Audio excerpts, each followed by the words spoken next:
नमस्कार, MB news म्हणजे महाराष्ट्रातील बातमीपत्रामध्ये आपले स्वागत आहे। आमच्या चॅनलला सबस्क्राइब केले नसेल तर बातमी बघण्यापूर्वी अवश्य करा। तर बघूया आजची विशेष बातमी। महाराष्ट्र सरकारने 9 खासगी कंपनी मार्फत 85 संवर्गातील अभियंता पदापासून तर शिपाई पदापर्यंतच्या सर्व पदभरती कंत्राटी पद्धतीने भरण्याचा शासन निर्णय पारित केला आहे। या कंत्राटी भरतीमुळे एससी, एसटी, ओबीसी व भटक्या विमुक्त जाती जमाती यांना कुठल्याच प्रकारचे आरक्षण मिळणार नाही। त्यामुळे हा जीआर संविधानाच्या विरोधात आहे, विसंगत आहे।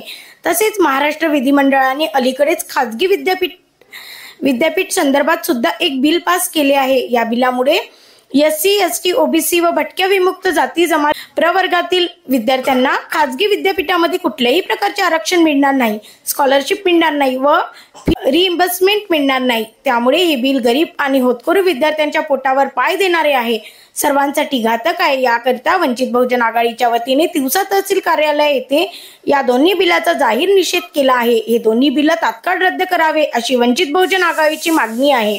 ब्युरो रिपोर्ट, एमबी न्यूज, महाराष्ट्रातील बातमीपत्राचे तिवसा येथून आमचे प्रतिनिधी सुनील गोरमाडे। एकीकडे महाराष्ट्र मराठा आरक्षणाच्या मुद्द्यावरून पेटला असताना त्या पडद्याआड महाराष्ट्र शासनाने पुन्हा 9 खासगी कंपन्यांच्या माध्यमाने 85 संवर्गातील शिपाई पदापासून तर अभियंता पदापर्यंतच्या सर्व पदभरत्या 9 खासगी कंपन्यांच्या मार्फत भरण्याचा पुन्हा जीआर काढला आहे।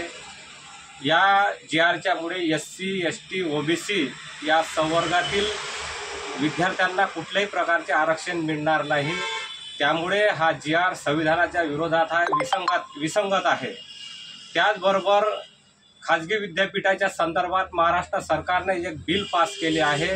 त्या बिलाच्यामुळे विद्यार्थ्यांना कुठल्याही प्रकारची स्कॉलरशिप मिळणार नाही, त्यांना आरक्षण मिळणार नाही, त्यांना फी रिइंबर्समेंट मिळणार नाही।